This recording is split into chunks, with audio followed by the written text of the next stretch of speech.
Сайн уу манайхаа Бабс мам байна. За ингээд энэ удаагийн бичлэгээр би нэлийн удаан бас ярих гэж бэлдэж бодож исэн. Тэгээд жоохон эмзэг төрлийн сэдв учраас ер нь бол оруулах уу яах вэ гэд нэлийн эргэлзэж байгаад тэгээд саяхан яг нэг постноос болоод ер нь оруулсан дээр юм байна гэж бодсон. За тэгээд энийг анх одоо энэ сэдвийн талаар болохоор анх ингээд би ингээд дүнгууд инстаграм дээр бичлэг хийж эхлээд ингээд янз бүрийн бичлэгүүд ярьж байхад маш олон эмэгтэйчүүд одоо Австралид байдаг эмэгтэйчүүд надаас энэ талаар ер нь бичлэг хийгэрээ. Энэ талаар ер нь юу гэж боддог талаараа яриарэ гэд ирж исэн саналахгүй. Тэгээ би болохоор тэр үедээ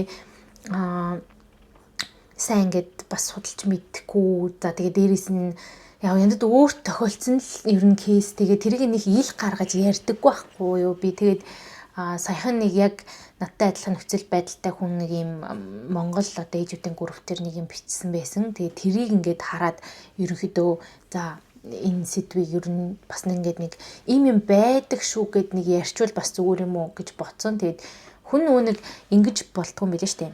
Ийм зүйл хизээш надад тохиолдохгүй дээ. Тэ одоо ингээд юу гэдэг ийм зүйл одоо ингээд тэ одоо нэг 100 хүний нэгдэл тохиолддог гэсэн мэсэн тэргээд нэг тийм юмнууд байдаг штэ. Тэгэнгүүт одоо ингээд 98% л тийм байдаг. Гингүүт үлдсэн 2% нь ингээд нөгөө өөр байдаг зүйл нь одоо хизээш надад тохиолдохгүй юм шиг ингэж явж байгаад тэнгүүд яг ингээд хаяа бас амьдралд гинтл одоо тэр 2% нь өөрөө орцсон байх тохиолдол бас байдаг юм байна лээ. Тэг болохоор би яг энэ өөр тохиолдсон явдал дээр болохоор яг тэрийг амар сайн ойлгосон учраас ер нь бол за ийм юм надад арайч болохгүй бах та гэж ер нь ингээд зүрхгүйгээр тэгээ бас ингээд яг янз бүрийн асуудалтай тэг ингээд хүмүүс байл бас жоохон мэдээлэл хүргэн. Тэгээ ер нь бол өөрийнхөө кейсийг л ярих зорилгоор би ярьж байгаа. Тэгээд анхааруулж дахиад хэлэхэд энэ бол маш юм эмзэг бас жоохон мэдрэмтгий топик. Тийм болохоор би өөрөө бас ингээд ярих байх уу гэж зөндөө бодож исэн болохоор гэхдээ ингээд одоо ярих гэж сууж байгаа. Тэгээ тийм болохоор хэрвээ ингээд жоохон хүн тусна гэж бодож ивэл битгий үзээрээ. За ингээд хитүүлээ гол ярианд оръё. За амар сүртэй ингээд энэ топик мопик гэж яриад тэгээ юуны талаараа вэ гэхээр савнаас гадуурх жирэмслэлт гэж юу вэ? За тэгээд одоо өөрийнхөө экспириенс дээр тэгээ дээрэс нь одоо нөгөө надаас ингээд яриад өгөөч гэжсэн хүмүүс маань болохоор ихэнхдээ юу гэж судсан бэ гэхээр австралич ингээд монгол эмэгтэй хүмүүс одоо ингээд эмэгтэйчүүдийн эмнэлэг домлогоо яаж зохицуулдаг, тиймэрхүү үзлэг мүзлэхээ яадаг ийдэг те. Тэгээ ер нь энэ Австралид ингээд байхаар ингээд энэ эмэгтэйчүүдийн одоо энэ юм хүмийг одоо тийм ингээ асуудлыг ч юм уу те эсвэл ингээд янз бүрийн одоо асуудалч биш одоо тэгэл өөр бусад янз бүрийн хамгаалт юм хүмийг ер нь яаж хийддэм бэ энэ гээд тиймэрхүү ингээд тэр талаар яриараа гэдэг чинь байхгүй. Тэгэд дахиад дисклеймер хэлэхэд энэ бол зөвхөн миний экспириенс дээр суурилсан зүйл. Иймэрхүү эрүүл мэндийн зүйлийг хүн өөрөө ингээд хувьчилж одоо personally хүн болгонд өөр байхгүй юм чинь. Тэгэнгүүт минийхийг ингээд би зүгээр мэдээлэл олох зорилгоор хүргэж байгаа болохоос яг адилхан надтай юм болно шүү гэсэн утгаар ерөөсөө биш. Тэгэхээр хүн хүний бие өөр учраас аль болох ер нь өөрсдөө ингээд аль бисны газар имлэг домлохоор ингээд явсан дээр би бол зүгээр л ерөөхдөө нэг тийм чиглэл гэдэг шиг одоо ингээд баруун уу зүүн үү гэд эсвэл ингээ ABC гэж зогсож байгаа газар чинь би ерөнхийдөө за энэ үйл юм B үйл тийм C үйл юм шиг үнэлээ гэдэг л юм хэлж өгч байгаа гэж ойлгоорой. Окей. За би 2023 оны 12 сард жирэмсэн болж исэн. Одоо сая хүүгээ гарахаас өмнө штэ. Тэгчээд тэр үед ингээ анх яг бас нэг 4-5-7 хоногт одоо ингээ жирэмснээ олж мэдээ. За тэгээд байжгаад эмнэлэг домлог гээ үзүүлээд шинжилгээ энэ төр хийлгэж явж байгаад тэгээд тэр жирэмслэлт маань савны гадуурх болоод би нэг одоо өндөвчнийхөө гуурсан хоолыг ахуулж исэн. Одоо нэг fallopian tube гэж ярьдэн штэ. Тэгээд тэр нөгөө нэг baby маань ингээд нэг tube буюу одоо тэр нэг хоолойнд нь гатцсан одоо ингээд савн дотроо байхгүй. Тэгээд тэрнээс болоод би тийм хагалгаа энд дурангийн хагалгаа хийлгэж орж одоо тэр tube-ийг ахуулж исэн. За тэгээ энэ дээр хүмүүс ингээ энэ тюб ахуулчаар ингээ жирэмсэн болох магадлал амар ундаг гэсэн, жирэмсэн болдгоо гэсэн энэ төр гэл аюу хтгдэм байлээ. Тэгээд анх эмнэлгээс бол надад зөв зүгээр жирэмслэн харин 1 жил дотор ингээ биеэ тэнхрүүлэхийг бодоорой. Тэгээд 1 жилийн дараагаас ингээд ер нь 6 сар гэж хэлжсэн л та. Тэгээд 6 сараас хойшоо зүгээр яг ингээд 1 жил дотроо хүний одоо ингээд тархлааны систем юм юу гэдэг чинь бүтэн унтуулгатай агалгаа учраас бас ингээ хүний бие мие амар сүлдэж янз бүр болдог. Тэгээд тэм учраас 6 сар ингээд огт жирэмслэхгүй шүү. Жирэмслэхийг ингээ бүр хориглдог. Тэгээд цаашаа ингээ зүгээрээ гэтгэжсэн. Тэгээд би яг 1 жилийнхаа ойд ер нь буцаад одоо ингээд яг тэрний дараа ингээд жирэмслээд одоо хүүгээ төрүүлсэн явж байна. Манай хүү одоо 6 сар хүрч байна. Тэгээд одоо эмчнэр бол тэ өөстөө тэгэж жирэмслэхгүй өнтер гэж шууд хэлэхгүй. Ер нь бол угаас ингээ өөрөө буцаад зүгээр жирэмслэх боломжтой. Яг бол нөгөө одоо нэг фаллопин төв буюу нөгөө одоо өнгөчийн ингээд ийм 2 хоолойтой 3 хоолойтой гэдэм байна л та үндгээс дэмжүүлдэг хоолой заяа. Тэгэнгүүт нэг нь ингээ байхгүй болгочингууд нөгөөх нь болохоор ингээд яг хоёулынгийнх нь үүргийг гүйцэтгэж байгаа юм шиг ингээ зүгээр ажиллаад эхэлдэг гэдэм байлээ. Хоёулаа байхгүй байх юм бол харин аюултай. Ер нь бол үр шилжүүлэн суулгаж нөгөө IVF билүү тэрүүгээр одоо ингээд жирэмсэлдэг. Тэгээ нэг нь байгаа үед бол зүгээрээ гэлтэгчлээсэн. Тэгээд одоо юу гэдэг хүмүүст ийм ойлголт өгд юм лээ. Нэг нь байхгүй болчихгоод ингээд 50% жирэмслэхгүй.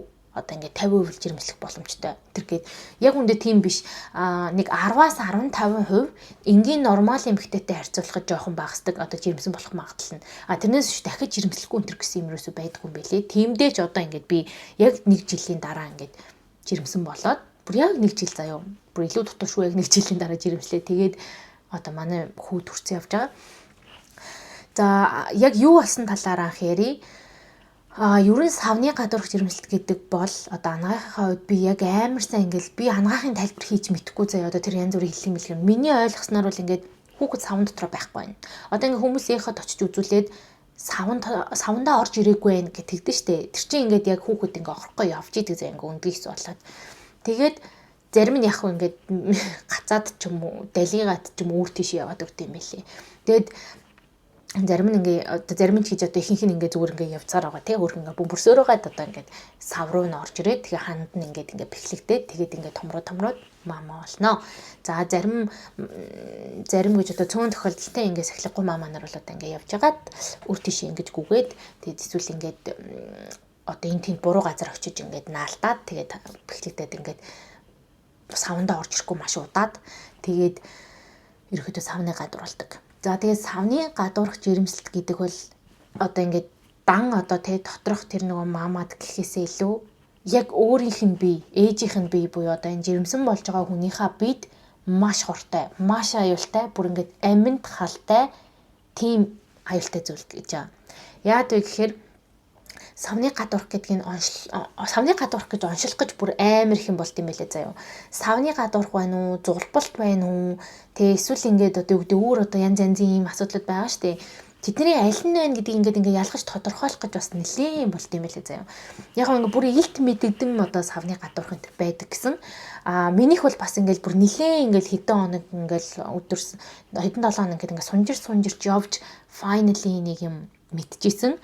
Тэгэд тэрийг ингээ мэдгүй удаан явах тусмаа амар аюултай. Яагаад гэхээр одоо ингээ томроод байна гэсэн хүүхд чинь нөгөө нэг ихний 3 сар амар том ингээ хөгждөг гэж ярьдэн шүү дээ. Бүх юм ингээ те одоо ингээ хөл гарна гэнэ одоо ингээ нүд дан би ингээ үсэл ингээ амар томордог гэдэг шүү дээ. Өндгийс тэгэнгүүт нөгөө нэг одоо юу гэдэг яг тэр үе дээрээ хэрвээ ингээд одоо удаан ингээд одоо оншилгоол ингээл яваалаах тусам ингээл хүүхэд ингээл би одоо хүүхэд л гэж яриад байгаа юм. Ферис өндгийс л гэж яриа тий. Өндгийс ингээд томроод ингээ яваад идэг гэж аахгүй. Тэгээд тэр ингээд буруу газараа томроод ах юм бол нөгөө буруу газараа байгаа шүү дээ өөрх юм одоо ингээд савн дотор үйсэн бол тэ ингээл одоо нөгөө плацента буюу ихсэрийн хоол ундаа аваад ингээ хоолоод ингээ тэгээд амьдэрч болно штэ. Амьдэрч гинэ одоо өсөж торно штэ. Тэгэнгүүт савны гадуур өөр газар тэр хүн чинь ингээ хүн яана. Тэр өндгөөс чинь ингээ зориултын бус газараа байгаа учраас ингээ томрох тусмаа ингээ одоо буруу орчинд байгаа юм чи ингээ хагарч ингээ яах одоо аюултай байдаг гинэ. Одоо хагарах ч гэх нь хаашаа тий. Гэтэ ер нь бол харах гэж ярьд юм бэл нэг юм ингээ жоох ингээд задарч мадрах гачих юм уу? Ер нь амар аюултай заяа. За тэгээд ирэх юм бол эмэгтэй хүн шууд дотор цус алддаг гэж байгаа. Дотор цус алдна гэдэг чинь хүн өөрөө дотор цус алдж байгаа мэддэггүй. Тэгсээр цус алдаал яваад тийж байгаа гинт цус алдалтын шоконд ороод ингээд бүр шууд нөгөө комомд орох боломжтой амар аюултай тарих мэрх нөхчих боломжтой амар аюултай нөхцөл байдал үүсдэг гэсэн. Тийм болохоор дотор цус алдуулахгүй тулд тэгэж эрт ингээд одоо янз бүр болгож ингээд яахгүй тулд маш эрт ингээд чадхаараа эрт гэсэн үг шүү дээ онцлох хэвээр. За тэр нь тэгээд ямар ч хугацаанд байж болно. Минийх бол 7 хоног дээрээ хаалганд орсон. Анх яг ингээд 4-7 хоногтой би жирэмснээ мэдээд яг ингээд тестээр үзэхээр нэг юм бүтгэн зураас гардаг үе байдаг та. За яг тэрэн дээрээ мэдчихээд тэг ингээд нөгөө баталгаажуулж ингээд шинжилгээ энэ төр өгч явж байгаа. Тэг ингээд нөгөө мэдчихээд ингээд GP дээр очиж шинжилгээ өгөөд тэгсэн чинь яасан бэ гэхээр нөгөө би та нарт өмнөх нэг бичлэгүүдээр ярьжсэн шүү дээ ингээд HCG гормон буюу хүний нөгөө нэг одоо ингээд жирэмсэн үед ингээд жирэмсэн үндэл их байдаг тэр гормон маань ингээд 4-7 одоо тэр чинь ингээд юу гэдэг шүү дээ ингээд 1-2-7 хоногтой бол тэд байна. 2-4-7 хоногтой бол тэд 4-6 бол тэдгэл ингээд нэг юм тоо заасан байдаг шүү дээ. Тэгсэн чинь миний тэр юу маань шинжилгээнд тэр маань 4-7 хоногтой гэчээд минийх бүр маш бага байсан. Одоо ингээд нэг 200-д 300-д ч үлээ 200-д байсан баха баг. Тэгээд яг ер нь ингээ харьцангуй бага байна гэж үтсэн. Тэгчээд одоо ингээд өдөр хоног өнгөрөө тэгснээр намайг ингээд юу яа гэд. Одоо ингээд те за ямар тач ингээд ер нь жоохон бага байна. Тэгтээ ингээд дахиад ингээд хэд хоног ингээд шинжилж үзчихэж мэдэн. Тэгэхээр дахиад хэд хоногийн дараа ирээрээ гэд тэгсэн байж байгаа. Дараа 7 хоногт ирээрээ гэд нэг 7 хоног 5-7 хоног дээр нь үзьгээд тэгсэн чинь би нэг тэр GP-д үзүүлж эмчэд үзүүлснээсээ нэг 2 или 3 хоногийн дараа нь шүн ингээ унтах гэжсэн чи гинтх ингээд миний нэг тал руу амар өвдөөд одоо нэг ямар мэдрэмж гэмээр ингээд хэвлийн одоо ингээд миний ингээ баруун талд ингээд нэг юм одоо ингээд нэг юм ингээ юмар ингээ гатгаад байгаа юм шиг өвдөөдс ахгүй юу. Тэгээд нөгөө жирэмснээ мэдсэн чи ингээ нэг жоохон биеэ чагнаад эхэлчихдээ штэ. Тэгээд би ингээ биеэ чагнаад за энэ одоо янз бүр болчих үү те ингээ хүүхд миний янз бүр болчих үү энэ төр гэж айсан болохоор нэг жирэмсэн зүгээс нэг тийм угаасаа нэг юм байглаасаа нэг юм anxiety үүсчихдээ шүү дээ ингэчихгүй гэдэг. Тэгээ яг тэрүүгээрээ яаж яах нөгөө ихний 3 сар амар аюултай гэдэг учраас яг тэрүүгээрээ ингээл амар ингээл юу гэдэг санаа зовоол тэгээ шууд эмнэлэг рүү ингээд түргнээр одоо нөхөрдөг ингээ emergency явж байсан хгүй. Тэгэл emergency-д очиод үзүүлсэн чинь одоо тэр жирэмсний тэр HCG гэдэг гормон чинь ингээ өдрөөр ингээ даблта явдаг гэж байгаа хгүй. Тэгсэн чинь ингээ 200 байсан бол 400 байсан бол 6 одоо 800 байсан бол 1600 гэдэг ингээ явах хэвээр өдөр хоног өнгөрөх тусам заяа. Тэгээд тэр чинь бүр ингээ хитэн 100 мянга болтлоо өсөөд жирэмсний сүүлийн 3 сар л ингээ жоохон буурдаг. Гэхдээ бүр алга болтгоо. Тэгээ яг хүүхэд төрөнгөд ингээ бүр шууд 0 болчдөг зүйл гэж байгаа хгүй. Тэгсэн чинь минийх тэр одоо нэг имлэгт үзүүлэхэд анх үзүүлэхэд 200 байсан гэж байна. Тэгээ тэр ингээд 2-3 хоногийн дараа чи минийх ингээд даблтаад одоо ингээд 400 хэд 800 1600 баг 2000 ингээд болох байсан маа. Тэгсэн чинь минийх тэр өдөр ингээд очиод ингээд тэг би ингээд жирэмсэн тэгээ миний талд ингээд өвдөөдэн ингээд очиод үзүүлсэн чинь за мэдээж ингээд тусны шинжилгээ авчаа эхот харсан чинь угаасаа ингээд арай харагдахгүй байна. Угаасаа би нэг 4-7 хоног 4 weeks нэг something за нэг 2-3 хоногтой 4 хоногтой ч илүү байсан. Тэгээд угаасаа ингээ арай л эрт байна эхот харагдахгүй байх нь нормал. Гээд цусны шинжилгээ авсан чинь миний цусны шинжилгээгээр тэр нөгөө нэг гормон манд 300-д болж гарч ирээд. Тэр бол бүр ингээд way low заяа бүр ингээд way lower than expected буюу ингээд маш бага байсан. Тэгсэн чинь одоо юу яа гэж байгаа. Одоо тэр нь ингээд 5 дахь өдөр байж таарсан байхгүй юу. Тэгсэн чинь ингээд намайг нэг дэх өдөр одоо тэгээ би тэр өдрөө ингээд ямар ч гэсэн мэдээж аминд ингээ халтаа ямар нэг өвдөж хавтаад байгаа юм байхгүй тэрийг очиж үзүүлээд тэг ингээ миний эндэлт ингээ өвдөд байна гэ тэгээд юуг нь ч уншилж чадахгүй шууд тэнд ингээ уншилж чадахгүй тэгээд намаа ингээд нарийн одоо ингээд эмчимдлэгээр ингээ яваа. Яг бол манайх бол энэ ингээл яаралтай тусламж үзүүлж байгаа чамд ингээ шууд ингээд амин чи ингээ халтаа аюулгүй бид нар энийг ингээ тооцоолж ингээ шууд ингээд take care-ийг үргэтэй тэрнээс ингээ нарийн үзэх одоо юу бол одоо ингээ боломжгүй тийм болохоор чи ингээ нарийн ингээ эмнэлгээр яваа гэ. Тэгээд надад ингээ реферал бичиж өгөөд энд үүдэг ийм Royal Women's Hospital-гийн эмнэлгийн EPAS клиник буюу Early Pregnancy Assessment клиник гэж байдаг. Тэгээд тэр EPAS клиник дээр ингээд очоод үзүүлээ гэд тэр болохоор ингээд early pregnancy буюу эхний одоо ингээд нэг хэдэн сартай ингээд яг pregnancy жирэмсэн үеийн нэг ихэнх үеийг ингээд шинжилээд одоо ингээд аюултай байна уу зүгээр байна уу тэр ингээд юмнуудыг ингээд одоо ерөнхийдөө шинжилдэг яг тэрүүгээр ингээд мэргэжсэн нарийнсан тийм одоо эмнэлгийн нэг юм клиник байгаа байхгүй. Тэгэхээр тэнд үзүүлэхээр болоод надад реферал хийж өгөө. Тэгээ би тэрийг ямар тач тэрийг авч явж ингээд нэгтгэд үзүүл гэдгсэн. Угаасаа ингээд нэгтгэд ингээд ажил төрөлтөд орцгоон тэг ингээд тэр эмнэлэг болохоор бүтэн сайнд ажилтгүйч үлээ. Хагас бүтэн сайнд ажилтгүйч үлээ тийм байсан. Тэгээд би тэр оронд ч одоо ингээд миний 300 ч одоо ингээд танарт 2 хоног гэд бодох юм бол ядаж тэ нэг 600-д. За 900-д 1200 1000 арай хүрэхгүй маа гэхэд тиймэрхүү байх ёстой шүү дээ. Тэнгүүт тэр ч одоо юу вэ? Би одоо ингээд 5-7 хоног гарантай болчиход очиж байгаа байхгүй. Тэгээ нэгтгэд нь очиж байгаа заяа. Нөгөө эмнэлэг дээрээ. Тэгээ очисон чи эход харуулсан чи бас дахиад харагдахгүй. Тэгэнгүүт нь за одоо тусны шинжилгээ авна. Тэгэл юурээс ингээд энийг ингээд минийхийг тодорхойлсон оншилсан ингээд хамгийн том зүйл бол тусны шинжилгээ л байсан. Эход юурээс харагдахгүйсэн. Тэгж байж яжгаад тусны шинжилгээ би баг 7 хоног баг заяа. Ингээд баг өдөр болох явж өгсөн. Нэг эхний нэг 2-3 удаа нэг удаа өмжиж очиод дараа нь дахиад нэг удаа өмжиж очсон. Тэгээ дараагийн 2-3 удаа ингээ өдөр болгоо очиж цусны шинжилгээ өгдөгс. Тэгээд цусны шинжилгээгээ хариугаа ингээд яг нэг өдөрт ингээд өгөөд маргааш нь аваад дахиж өгөөд маргааш нь аваад ингээд яваад байхгүй.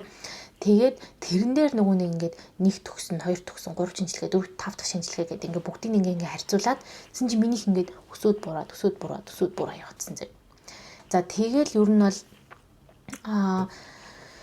эмч ингээд за энэ бол ингээд normal pregnancy биш байна. Яг ингээд дүгнэж хэлэхэд гэхдээ ингээд бид нар энийг зулбалт уу эсвэл савны гадуурх уу гэдэг дээр ингээд эргэлзээд байна. Яагаад гэвэл хэрвээ ингээд зулбалт байсан бол ингээд унжаагаад унсаар байгаад өсгүүгээр унсаар байгаад ингээд гарах ёстой. Гэхдээ чинийх ингээд юу яагаад байна унаад өсөөд байна гэдэг жисэн. Тэгээд тэнгууд ингээд нөгөө нэг уг нь ингээд юу гэдэг одоо хүний тархич одоо ингээд тархич хинаш хүний бие чинь ингээд жирэмсэн байвал уусаа тэр гормон өндөр гарна. Тэгээд биш болонгууд одоо ингээд хэрвээ зулбаж явах юм бол тэг ингээд унана. Тэнгүүд дахиад ингээд жирэмсэн юм шиг өсөөд байна. Тэгснээ ингээд дахиад унаад байна. Тэг ер нь бол ингээд нэг юм амар сонирн процессор ажиллаад байгаа. Тэнд хүүхд байгаа юм шиг байхгүй юм шиг ингээд байгаа байхгүй. Тэгэл стил нөгөө хонд харагдахгүй. Тэгээд тодорхойлж чадахгүй оншилж чадахгүй байж байгаад ерөнхийдөө энэс чинь болоод тэгээ дээрэс нь миний хамгийн анхны нэг одоо яаралтай тусламж явсан шалтгаан маань тэр нэг баруун тал руу өвдөөд гээд тэгээд нэг юм меншн нэг юм харчиж би тэр үед надаас ингээд нэг юм бор юм гарч исэн одоо тэр нэг emergency явахад одоо тэр өвдөөд явахад штэ тэр үед ингээд нэг жоохон бор юм гараад тэгээд ингээд л хүмүүсээс ингээд асуугаал энэ тэр юмч домч гэлтгсэн чинь зүгээрээ наа чи ингээд old plot буюу ингээд хуучин тус нугасаа гардیں۔ Тэ жимсний их үед ингээд тус гарах зүгээрээ идэм байдیں۔ Яг тус биш нэг юм бор өнгөтэй юм. Тэг ингээд бор өнгөтэй юм угасаа гардیں зүгээр мөнгөр гэлтэжсэхгүй. Тэгэл би ч нэг тавьшраал за байд юм ингэж ботсон байж байгаа тэр emergency дээр очисон чинь бас надад яг тэгж хэлж байгаа байхгүй яа зүгээрээ наадах чинь бол зүгээр ингээд иймэрхүү юм байдیں۔ Бид нар надад чинь их амар тийм юу гэж авч үзэхгүй наа. Гэхдээ наад өвдөөд байгаагийн чинь ингээд те нарийн ингэж яахын тулд тэгээ наад хоёр ч бас хоорондоо холбоотой гэж магадгүй учраас цаашаа нарийн имлэг рүү явах гэж явуулсан байхгүй. За тэгэж байж байгаад жоохон ингээд бор юм гарсаар л байсан. Яг энэ их үед тэр нь ингээд юм ягаан цусан эсвэл юм улаан яг юм цусан болох юм бол амар аюултай яг шууд зулбаж гин гэж үздэг юм байлээ. Минийх болохоор нэг юм бор заяо яг нэг юм борлонготой юм гараадсан. За тэгэж явж байгаад нөгөө нэг олон өдрийн шинжилгээгээ чи ингээд шинжилээд эмчин ерөнхийдөө дүнэлтэнд за ингээд чинийх бол савны гадуурх жирэмсэлт гэж бид нар үзэж байна. Нэг им уугаад одоо medication аргаар medication-аар ингээд одоо ингээд шийдэж болно. Тэр нь ингээд одоо ингээд ингэж үзээд байгаа байхгүй юу? Гол нь одоо тэр чинь ингээд юм байршлыг тодорхойлох хэрэгтэй шүү дээ. Сам дотор амьдч байхгүй. Гэхдээ хаана нь байна? Нэг газар байх хэрэгтэй тийм үү? Тэнгүүд хаана байгааг нь мэдэхгүй. Яг л их угаар харагдахгүй. Тэгж байжгаад яаж ингэж одоо хаана тэгснээ ингэж байгаа. pregnancy unknown location гэдэг онш тавьж байгаа байхгүй юу? Ectopic pregnancy одоо савны гадуур чимсэлтийг ectopic pregnancy unknown location гэдэг тийм онш тавьсан. Тэг мэддэхгүй юм одоо байршилтай байна. Гэт тэнгууд мэдхгүй болохоор тэр ч одоо хаана байгаа гэж бодох юм тэмстэй. Тийм учраас надад ингээд яг хоёр арга санал болгож ийсэн нь ер нь бол ийм ectopic буюу ингээд савны гадуур чимсэлтийг нэг үл ингээд мэс засал хийж байгаа газрыг авдаг. Байгаа газартаа ингээд тэр одоо фетисийг гаргаж авдаг. Эсвэл им уугаад тэр нь ингээд шимэгдэнэ гэж ярьдэн штэ. Тэгдэг гэдэг ийм хоёр арга санал болгосон. Тэгээ минийх дээр бол локейшн мэддэхгүй учраас ялтчихгүй одоо тэгээд имний арга санал болгосон байхгүй юу. За тэгээ байж байгаа им нь одоо яах вэ? Хөө тэг ингээд ийм том буклет өгчээсэн мэдээлэл. За энэ имийг чи ингэж уун, тэгэж уун. Тэгээд зөв шууд гэлгүй аваа яваад уучдаг юм байсан баг. Тэгснээ одоо ийм side effectтэй, ийм уудалтай, ийм сайнталтай одоо ингээд ер нь бол ингэн цааштай ингэн тэгнэ одоо гарах сүрэг нөлөө эсвэл ингээ үр дүн энтрийг ингээд танилцуулаад тэг ерөнхийдөө тэг ингээд тэр имэмтэйг ингээ яриа байжсэн чинь яг тэр үзүүлдэг өдөр нь би нэг Монголд гэдэг нэг юм чахаас асуугаад тэгээд яг уу ер нь тэг ийм хөцөлд ер нь яад юм болоо гэж Монголд бол ингээд наад юм чинь бас байдаг. Гэхдээ наад имэр чи ингээд одоо ууж явах юм бол нөгөө ингээд хэрвээ айл нэг гуурсанд нь байлаа гэж ботход одоо өндөвчний гадаа бас байж өндөвчөнд нь алдсан байж болдог гэж аахгүй. Хэрвээ өндөвч биш ингээд хоёр гуурсан хоолонд нь айл нэгэнд нь байлаа гэж ботход юу ячдаг. Тэндээ ингээд одоо ингээд шимэгдэж ингээд үлдснээ нэг юм жоохон цэгмэх шиг юм үлдчихдэг. Тэгээ тэр нь ингээд нөгөө хоолгоо ингээд бүглөд идэг гэж хэлсэн. Тэгснэ нөгөөдг нь болохоор Монголд бол ингээд шууд хагалгаагаар ингээд тастаад тэр хэсгийг авангуудаа буцаагаад нөгөө хоолыг залгаж үлдээгээд тэг ингээд хоёулаа ажилтдаг хിവэрээ болчдөг гэж яриад байгаа хгүй.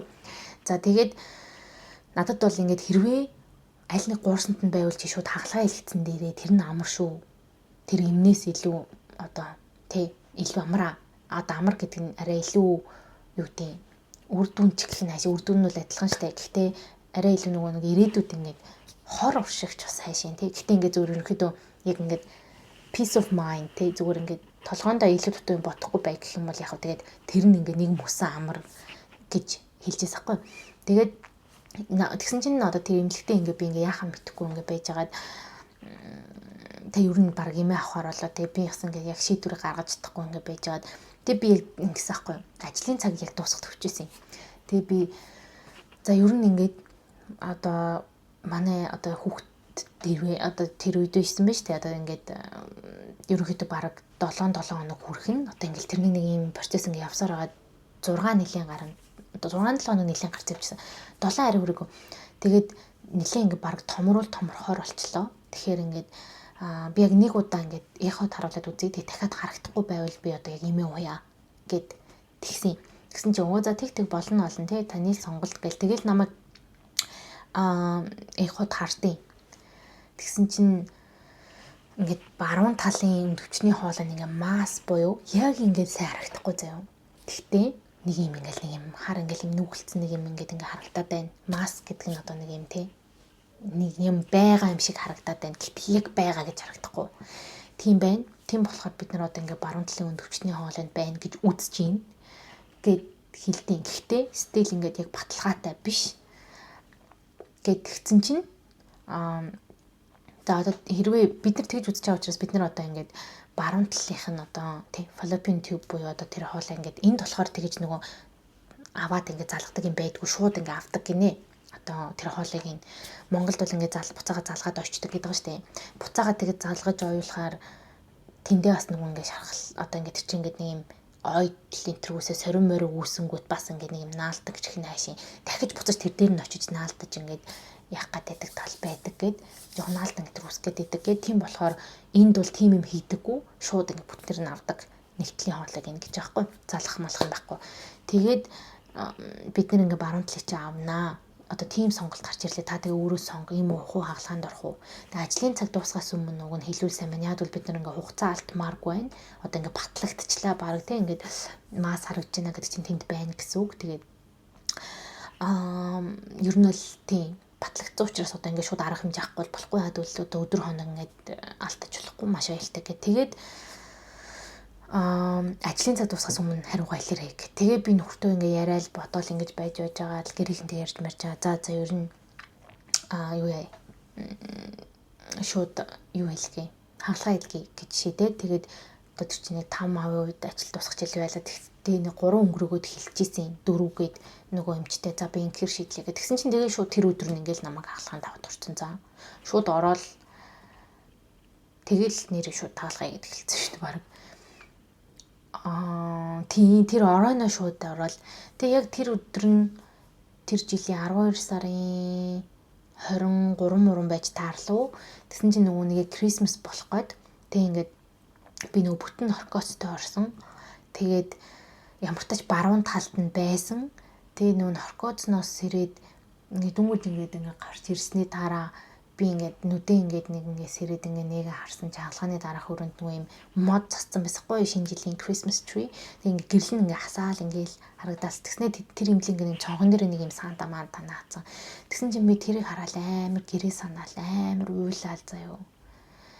Тэгэл ээжээ яаваа гэл амар уйлал. Яг тэр өрөөнд манай нөхөр хамт байж болохгүйсэхгүй нөө яг хаалганы дараах өрөө учраас тэгчээд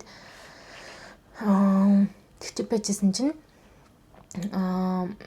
юу яаж байгаа хаалганы дараа ингээд би нөгөө сэтгэлдээ ингээд яг нөгөө бас эмчтгэж хэлсэн шүү дээ. Баруун талд нь байна гэж харж ийн. Гэхдээ бас ингээд нөгөө яг амар 100% баттай биш. Гэхдээ ер нь маас харагдж байгаа учраас ер нь бол тэнд л байгаа угаасаа гэж хэлжсэн. Тэгээд стил нөгөө тэрэнд нь би өөрөө жоох эргэлтсэн тэгснээ гарч ирсэн хойно нөгөө наркоттай хата яг ингээд баруун талд нь байсан уу? Та нар яг авсан уу? Тэ миний ингээд фоллопын тубыг яг авцсан уу? Үнэн үү? Зөв байсан уу? Тэр гэдэг амар их ингээд шалгаж асуужсэн. Тэгсэн чинь тийм ээ бид нар ингээ авсан одоо энэ талаар та ингээ те дараа нь ингээ эмчтэйгээ ярилцсанаа гэл. Тэгээд би эмнэлэгт нэг 2 хоноод гарал байлаа. 1 хоноод ч үлээ гарч исэн. Тэгээд катетер энэ төр тавиулсан байж байгаад тэгээд би дурангийн хаалга гэдэг чинь те ингээд ийм 4 дуран хийлгсэн байсан. Нэг нь миний хүүс рүү тэгээд ингээ 2 баруун зүүн 2 талд тэгээд нэг доор нэг тэнд нэг хүсний ингээ нэг жоохон доор дахиад нэг ингээ ийм 4 дурангийн одоо би сорвтой. Тэгээд ямар ч баруун талд нь байсан гэдэг чийсэн. Тэгээд тэр дөрөв дээр ингээд юу лентэн тэр наалгаад ингээд болттой ингээд имлэгээс гарч исэн. Тэгээд ямар ч имлэгээс гараад би тэр үедээ нөгөө юм айгу хүнд мөрөгдөх ажил хийдэг байсан юм. Тэгчээд ажилдаа явж чадахгүй ямар ч нэг сар гарна шихүү 2 сар шихүү ер нь гэртээ хөвтөжсэн. Яг сарын дараа ер нь бол идгээ зүгээр болчихдог л гэж хэлсэн л да. Гэхдээ би яа ч юм ингээд нэг юм амар султаа байгаадсахгүй амар ер нь ядраал. Тэгэд тэгж нэг хаалгаанд орж исэн. Тэгэд дараа нь орсныхоо дараа яг ингээд нэг юм эмч товлож цаг товлож надтай уулзаад тэгээд ингээд ерөнхийдөө хаалганы явцад юу болсон одоо юуг нь авсан яасан тэг ингээд яа нөхцөл байдал ямар байсан одоо яах уу гэдэг талаар ерөнхийдөө ярьсан. Тэгээд тэрнээр бол тийм ээ ингээд баруун талд чинь байсан. Угаасаа маас нь тэнд харагдчихсан. Бид нар баруун талд байгаа гэдэг угаасаа юм тэг initiative буюу ингээ угаасаа анхных нь бодол одоо яг хийн гэсэн зүйл нь одоо тэр баруун талд байгаа гэдэг ийм юугаар бодлоор угаасаа ингээ ахалгаагаа эхэлсэн учраас яг тэндээ байсан. Тэгээд тэрийг нь авсан. Нэг тюб чи авсан. Тэгээд тий одоо ингээд тэр recovery буюу ингээд идгэн барин тэг ингээд цаашаа ер нь бол зүгээр 6 сар жирэмсэж болохгүй. Тэгээд ер нь бол тэгэл за тэгээд бусад бүх юм бол ингээд окей ингэж явж байгаад ингээд сарын тэмдэг энэ чинь буцаад нормал back to normal болон зүгээрээ санаа зовлтгүй гэл. Тэгэл нэг тиймэрхүү юм яриад ямар ч нэг эмчтэй ном уулзчихсан. Тэгж байжгаад ер нь бол яг идэвхтэй явц бас жоохон хүндлээсэн л да бүтэн наркоттой орсон. Тэгээд наркот чинь аюу сони юм л штэ ингээд шилэн үзүү амар өвдөд идэг. Хүзүү ингээд босч ингээд чадахгүй мөр энтер амар ингээд өвдөд идэг. Тэгээд тий яг тэр нь амар хэцүү юм лээ. Яг тэр дараахны хэсэг бас нэг recovery хэсэг. Тэгээд яг нэг хүний нутагт бас чанга байсан. Яг нэг гэрхийн энтер байхгүй болохоор яг тэр үед манай гэрхийн наашаа ярих нэг виз нь байхгүй байж таарад визийг мэдүүлээгүй амжаагүй байж таарад тийм болно гэж угаасаа мэдтгүү дээ. Тэгээд амжаагүй. Тэр явдлаас хойш манай гэрэх ер нь бол одоо байнга визтэй байдаг болсон. Одоо ингээд ирэхгүй ч гэсэн зүгээр визээ мэдүүлээ хайчдаг. Тэгээд тэр нь гарчдаг. Тэгээл тэр нь ингээл тэг ингээд нэг жилийн виз ингээл байж л байдаг. Ямар нэгэн бол хэзээ чамаагүй ирэхэд ер нь ингээд бэлэн байж идэг байхгүй. Тэгээд би бас ер нь нэлийн ингээл гайхаж илвэсэн л та яагаад ийм юм болчихвоо. Ер нь юунаас болт юм болоо гэл. Тэгэд маш олон шалтгаан байдгийн би лээ. Янз янзын шалтгаан байна заяа. Тэгээд яг тэр гэх арга үнэхээр байхгүй юм шиг санагдсан надаа. Яг үнэ хэлэхэд хүний л биеийн онцлог. Одоо миний ойлгосноор бол одоо ингээд нэг айгүй том шалтгаан байж болох зүйл надад ингээд санагдсан. Та нар анзаарч ирсэн бол Монгол эмэгтэйчүүд Австралид ирээд сарын тэмдэг ингээ алдагдаад янз янз олоод байдаг тий урагшилж хойшлоод байдаг заримдаа хэдэн сараар ирэхгүй байдаг заримдаа хэдэн сараар ингэж ирдэг мэрдэг гэл тэгэд нүн анхаар орчин юм солигдоод эмэгтэй хүний сарын тэмдэг нэг юм месси болчихдээ штэ нэг юм сонин тий яг тэрэн дээр юу үүсдэг вэ гэхээр нэг манай одоо Монгол гэж ярих нь бүгд тэр хайшин гэхдээ ер нь ихэнх эмэгтэйчүүд одоо ингээд миний мэдхийн одоо Монгол эмэгтэйчүүд заяа ийм гормонал имбаланс буюу гормоны ингээ амар хүчтэй савлгаа өөрчлөлтөд гормоны маш ийм хүчтэй ийм тэнцвэргүй байдалд орчдөг юм байна л да. Тэгээд тэр чинь гормон гэдэг чинь угаасаа ингээ ямар ч юм месап хийгээд ах зүйл ерөөсөө биш амар хүчтэй хүнийг ер нь яавалч яачаар амар хүчтэй зүйл юм байлээ. Тэгээд тэр гормон л одоо гормоны одоо тийм тэнцвэргүй байдлаас болж бас иймэрхүү юм үүсдэг гэж байгаа. Тэгээд өөр бас бус ингээл зөндөө шалтгаанууд байдаг. Гэхдээ миний ер нь энэ л байж болох юм да гэж бодсон зүйл нь одоо тэр байна. Тэгэд би яагаад тэгж бодож исэн бэ гэхээр заяа би яг тэр жилдээ одоо тэр 12 сард тэр жилдээ нэг 3 сар хамгийн амьдралтай анх удаа жирэмснээс хамгаалах юм ууж үзээд тэгэд ер нь энд байдаг эмэгтэйчүүд мэднэ Австралийн жирэмснээс хамгаалах юм контрацепшн бүр ямар амар хүчтэй гормонтой байдгийг яг таардаг хүн гэж үнэхээр байдаг бах. Би бол ингээ анх удаа 3 сар уугаад ингээ нэг 3 сарын пакет гэж тэрийг уугаад би бүр 3 сард 10 кг нэмжсэн заяа. Бүр тэгээ амар юм аппетиттэй, тэгээ амар юм ууртай, амар сонирн болчт юм билий. Тэгээ би ингээ эмчтэй бүр яг ингээд 2 сар гарантай болоод ингээ хэлээд би үнэхээр одоо энийг уучихдаггүй бичдаггүй маань одоо өөр арга санал болго би үнэхээр болиё гэд тэгээд тэгсэн чинь за би чамд бол гормон хамгийн багтайгийн үгүй гэд надад өгчл байсан л да. Гэхдээ би юу дахиж уугаагүй. Тэгээ би нэг 2 сар гарan тэрийг уугаад тэг болсон. Тэгээ нүг жирэмснээс хамгаалах юм ингээ ууж агаад болчингууд нэг хүмүүс ингээ амар хурдан жирэмсэлтэй энэ гэж яриаддээ штэ. Тэг ингээд болцсон байж агаад би тэр хооронд нэг 3-4 сар Монголд байсан байхгүй юу? Хөөсөө тустаа. Тэгээд тэр үедээ ингээ болцсон тэг Монгол руу яваа. Тэн чинь ингээ үний ингээ одоо юу гэдгийг орчин юм хүн бусад бүх юм ингээ солигдоод жимсний яс хамгаалах юм ууж яснаа гинт болж мөлөөл ингээ нөгөө амар хэм гормон ингээ өөрчлөгдөж байгаа штэ. Тэгэл яг нэг удаагүй ингээ энд ирээд нэг хэсэг суурших гад ингээ нэг юм яг бүх юм ингээ back to normal болох гэж байхдаа би ингээ жирэмсэн болсон байхгүй. Ерөнхийдөө яг нэг тийм нөхцөл байдлаас л болсон байх гэж би өөрөө боддог. Мэдээж эмч бол ингээд яг тэрнээс болсон маань гэж хэлэхгүй. Маш олон шалтгаан байдаг. Ингэдэг тийм байдаг. Тэгээд тэгсэн баха гэдэг л юм хэлдэг. Тэрнээс биш яг ингээд те чиний кейс төр бол тэгсэн байна гэж гарч ирэх юм угаасаа байхгүй. Тэгэд миний бодлоор заяа миний л туршлага дээр шүү. Би одоо ингээд жимснээс хамгаалах тал дээр энтхийн имнийг бүр үнэхээр үзий яддаг. Би эрүү суудаггүй. Одоо дахиж бүр яаж исэн ч би жимснээс хамгаалах юм огт уухгүй гэж бүр шийдсэн. Тэгээд нэгдүгээр тэр вэ, хоёрдугаар болохоор тэр нэг буулгандаа суулгадаг суулгацыг хүмүүс бас янз янзаар ярьдаг юм л таардаггүй гэд би бол тийм юм ерөөсөө хийлгэж байгаагүй, хийлгэхгүй гэж боддог. Тэгээ ер нь явж хамгийн одоо ингээд миний хувьд ингээд арай таарах нь би өмнө тавилж байгааг үлдээ. Гэхдээ нөгөө нэг юу төлөө IUD гэдэг штеп спираль тавиулъя гэж ер нь бодож байгаа. Гэтэ би тэрийг Монголд хийлгэе гэж бодож байгаа. Яагаад ч юм мэдэхгүй Монголд хийлгэх гэсэн нэг тийм шийдвэртэй хаваад байгаа. Тэгээд хүн хүнийх өөр байх. Тэгээ би бас нэг сонсч байсан юм нь болохоор хүмүүс нөгөө солонгос жирэмснээс хамгаалах юмыг ер нь энд аягүй хуудаг гэж би сонсч байсан, авчруулж удаг гэдэг. Тэр нөгөөс ингээд жор моргүй шууд л өгчдөг юм байт юм билээ. Энд ч гэсэн одоо тийм энгийн одоо Австралийн бас тийм юм нь бол угаасаа жоргу болцсон шүү дээ. Өмнө ингээд жор мороор авдаг байсан баггүй эмчид үзүүлээд тий та ийм түүхтэй юу тий ийм одоо юу гэдэг өвчтэй юу тийм бол ийм бол ингэжсэн үү тэгжсэн үү тиймэрхүү юмд асууж өгдөг. Тэгээд тэр мөрийн одоо бас ингээд зүгээр л фармасист буюу эмийн санж асуугаад шууд жоргу өгдөг болсон. Over the counter буюу ингээд шууд жоргу өгдөг болсон гэдэг юм билээ. Гэдэм билээ гэж бас тийм болцсон байлээ. Би ингээд эмийн сангуудыг гадаа юм сайн харсан баггүй. За тэгчээд ер нь миний анзаарснаар би яг тэр нөхцөл байдал дээр юу амар анзаарч харж ирсэн бэ гэхээр манай Монголд бол одоо мэдгүй зөвхөн нийтлэг энэ бол хүн болгоны баг боддог зүйл байх заяа. Австралид ингээд нэг аягүй ингээд хэцүү санагддаг зүйл нь ингээд ангаах ухаан юм амар сайн л байгаа шүү дээ. Мэдээж аягүй ингээ хүч зуус тоног төхөр бүх юм аягүй сайн тэг эмнэлэг догмолго нь хүрэлцээтэй хэдийч ерөнхийн нэг юм нөхцөл байдал нь ямар байдгийг гэвэл ямар нэг зүйл одоо ямар нэг нөхцөл байдал тийм үү ингээд нэг юм situation одоо condition тэг ингээд одоо би одоо тэр үедний тийм одоо тий юуг нь мэддэхгүй нөхцөл байдалтай байлаа шүү дээ. Тэрийг ингээд амар дор тутал нь хүлээгээл идэг, ажиглаа л идэг. Тэ observe хийя. Одоо ингээ ажиглая. Өөр хийж чадах юм байхгүй гэл. Ингээ байгаа л гэдэг зэв.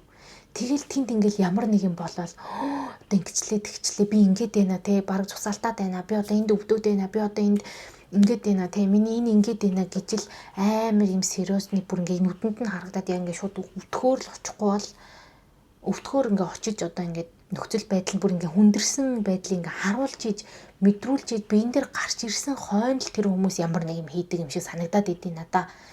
Тэгээд би тэрийг бас сая яг нөгөө төрөлтөн дээр өөрөө мэдэрсэн л дээ. Дахиад ингээд нөгөө өөр нь төрүүлэх гээл ингээл амар удаан ингээл та намын төрөлтийн блогийг үзчихсэн бол ингээл гүрэлхээлсэн штэ. Тэгчээд ингээ хүүхд ингээд тэ стресстэж эхлээд зүрхний цогцолт амар нэмэгдээд ингээ амар хүнд болоод тиймэрхүү асуудал амар том асуудал гараад ирэнгүүт гинтгэн emergency буюу ингээ гинт шууд авч яваад хаалгаачих жоохгүй. Тэр болтол ингээл байгаа л энэ ажиглий харжээ тий бидэнд одоо өөр хийж чадах юм байхгүй гэл. Ер нь яг тэгэл байж идэг. Тэгмүүд энд ингээд хэрвээ одоо жишээ авъя л да тийм амар хүнд өвчтөй юм байлаа гэхэд тэр хүнийг бол ингээд бүр баран ингээд ухаалтаад ингээд бүр ингээд ямар нэг юм реакц үзүүлээд амар хүнд байдалтай л очихгүй бол одоо тэгэл ер нь бол хайшин за ажиглая тий та одоо ингээд үз тэгээд үз одоо ажиглал байж гэд ер нь яг тийм л юм амар их ярьдаг. Тэгээ тийм болохоор ингээд би бүр бас хүүхд дээрэж тэр сая сүулт ингээд emergency төрөмөр амар их явж байгаа тий ингээд нөгөө шарлалт марлалтан дээр нь ингээд очиж байгаад юусэн ингээд ажиглана дөөр үчиж чадах юм байхгүй ажиглана гэл Монголд байсан бол аль хэдийн аваад аппаратанд оруулцдаг гэж байгаа хгүй тэгэл тэр асуудал аль хэдийн 2 сар үргэлжлэх тэр 2 3 7 хоногтод ингээд дуусчдаг зүйл тэгмүүд энэ болохоор одоо ажиглахаас өөр хийж чадах юм байхгүй гэл ер нь бол ингээ айгу яг нэг талаараа ингээд юм naturally хүний бие ингээд юм нөгөө өөр нь ингээд тэ байглаар нь ингээд явуулаалах гэдэг тийм талтай. Тэгээ тэр нь айгүй зарим тохиолдолд бол бас үнэхээр хэцүү байдаг. Тэгээд нэг юм болж исэн. Тэгээд эмэгтэйчүүд би одоо энэ жимсэн хамгаалалт дээр ийм бодолтой байдаг. Тэгээд эмэгтэйчүүдийн хаана үзүүлдэг вэ энэ төр гэсэн юмуд айгүй ихсэн. Би яг тэгж амар зорж спешиалист тэгээ нарийн эмчмч дээр энд бол ерөөсөө үзүүлж байгаагүй. Ерөнхий зүгээр ингээд нөгөө swab test энэ төр бол GP дээр очиод хийчдэг. Нэг 6 сардаа нэг удаа заримдаа тэгээ хүүтний улирал би нөгөө UTI буюу цистит айгүй амархан тусгаддаг. Яагаад тэгэхээр өмнө нь би ингээд нэг амар хүүтэн юм зарим нэг юм хөлтөгчдөг үйлдвэрт ажилладаг гэсэн юм. Тэгээ амар их доороосоо даардаг байсан. Тэгээд тэрнээс болоод ингээд үйл болонгууд ингээд жоохон даарч цистит хөдлөх гэдэг. Тэр мөрнөөс болоод айгүйх юм нөгөө үр хөвслийн юм хүмүүний шинжилгээнд айгүйх өгдөг. Тэгээ антибиотик энтер уух юм бол энд нөгөө мөөгөнцрийн юм өгдөг учраас бас тэгээд мөөгөнцөр энтрээ шалгуулах гэж бас айгүйх тим тестнүүд GP дээр л очиод өгчдөг зүгээр swab тест. Тэгээд 25-аас дээш наснд төлөө энд нөгөө нэг cervical screening test гэж үт юм байлээ штэ. Тэр чинь зааж умаа үзэн урт тавдрын шинжилгээ юу лээ? Тийм баха тий. Тийм юм ер нь бол заавал өгөх ёстой гэдэг нэг тийм notification message ирээд дуудаад байт юм билээ. Тэгээд тэр болохоор ингээд Австралид баг амьдарч байгаа бүх 25-аас дээш настай эмэгтэй хүмүүс ингээд нөгөө эрт онцлох ёстой тийм одоо нэг юм яваад байгаа юм шиг хөтөлбөр шиг юм. Тэгэл бүр намайг жирэмсэн байхад яг 25 хүрээд байжсэн чинь би чинь 7 сард нь 25 хүрсэхгүй гэсэн чи за ингээд та 25 настай болчих учраас тэрийг одоо хийн гэтэр гэд гинтхэн нэг тим юм яриад тэрийг ингээд айгүй хүмүүс бас өгдөг гэсэн. Та нар санаа зовж байвал бас өгж болох байх асуугаад cervical screening test л гэдэг шиг санагдаад байна тийм. Тэгээд ер нь бол би тийм л тестнүүд өгдөг. Тэгээд цусаар ер нь бол тийм ихэнхдээ ингээд нэг full blood count буюу яг ерөнхий дэлгэрэнгүй нэг шинжилгээ жилдээ нэг эсвэл 6 сардаа нэг ер нь өгчдөг.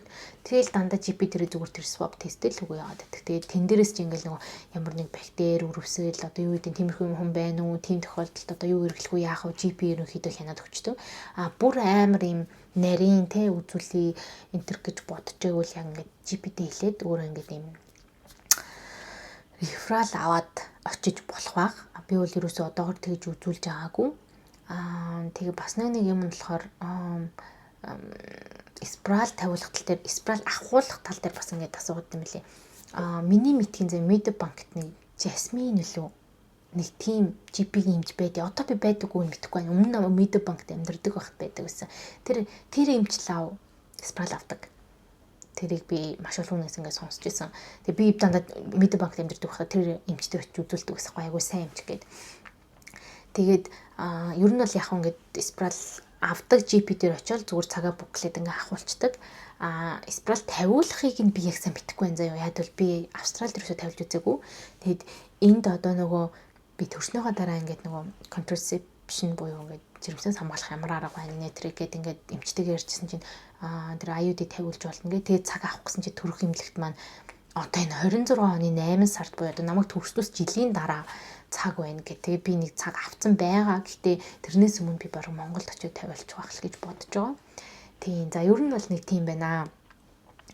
Яг хүмүүсийн миний сонсноор бол зарим эмнэлэг энтер тийм амар очрмочргүй ингээ зүгээр л GP дээр очиж тавиулцдаг. Би яагаад төрөх эмнэлэг дээр тэгсэн мэдэхгүй зав. Гэхдээ би яг угаасаа төрснөөхөө дараа бие ингээ гайгүй болгож байгаа ерөөхдөө очиж тавилчиндаа ингээ бодож исэн болохоор одоолтол ингээд явцсан. Тэгээд угаасаа утгагүй Монгол явах болж байгаа болохоор Монгол яваад хэлчихье гэж бодсон байхгүй. Тэрнээс биш яг зүгээр тэр нэг спираль худалдаж аваад тэгэл нэг тавьдаг GP дээр нь очивол цаг аваад тавилчдаг гэсэн. Тийм. Тэгэхээр ер нь бол бас гайгүй юм шиг байлээ. Тэгээ спираль тавилахаас өмнө бас нэг бүтэн шинжилгээ энэ төрөөгөө swab тест энэ хийгээд юм хүмүүс ингээ шалгуулад өрөвсөл юм байна уу? Яаж нээж ийн гэд нэг ер нь бас чеклүүлжүүл зүгээр юм шиг байна лээ. За тэгээд яг над чиг одоо тэр адилхан тэр гормон өндөртэй эмийг уугаа зүгээр байсан бас мэрзэ маа найзууд байдаг. Тэд нар бол ингээд зүгээр байсан гэд надад хэлжсэн. Би болохоор яг амар тэгж реакцлж одоо ингээ 10 кг энэ нэмж амар юм уур мууртай олж ингээ амар нөлөөлж исэн надад тэр юм. Тэгэхээр хэрвээ та нар ингээд жирэмснээс хамгаалах юм авч ууя гэж бодож байгаа бол алгасч ууж болохгүй.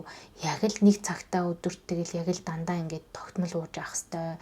Тэгэд гормон хамгийн багтайг нь авч уухыг зөвлөж гин. Тэгээд тийм ер нь бол тийм. Тэгээд жирэмсэн болохоор төлөвлөж байгаа бол та нар тэр нөгөө preconception болон тиймэрхүү нөгөө янз янзын юм уу витаминийг бас уувал зүгээр гэдэм байлээ. Тэгээд жирэмсэн болохоор төлөвлөж байгаа бол бас фолийн хүчлийг ер нь ууж исэн зүгээр гэдэм байлээ. За ер нь бол тэгэл тэр. Би энэ талаар яг нэлийн бодож байгаад бас ингээд ярих байх уу гэж байгаад ярьсан байхгүй юу? Ярьж байгаа байхгүй юу? Ярьсан байхгүй юу? Тийм. Тэгэхээр тэгээд амар тийм том мэдээлэл бол надад одоо энэ дээр бас байхгүй. Гэтэ ерөнхийдөө нэг нөхцөл байдал нэг иймэрхүү юм болдог, иймэрхүү юм явагдсан. Тэгээд саяхан би яг адилхан кейс нэрийг нуцалсан нэг хүн асуусан байхаар нь би бас яг яг адилхан иймэрхүү юм бас мэрсэр болд юм байна да гэж яг бодож илээ. Тэгээд айх хэрэггүй дээ нөхцөл байдал ер нь бол ингээд шийдэгдчихдэг, болчдөг. Тэгээ ер нь бол дараа нь их утгагүй зүгээр жирэмсэлждэг юм байна лээ шүү. Гэхдээ тэгээ тэр бас хүн хүний биеэс өөр байх.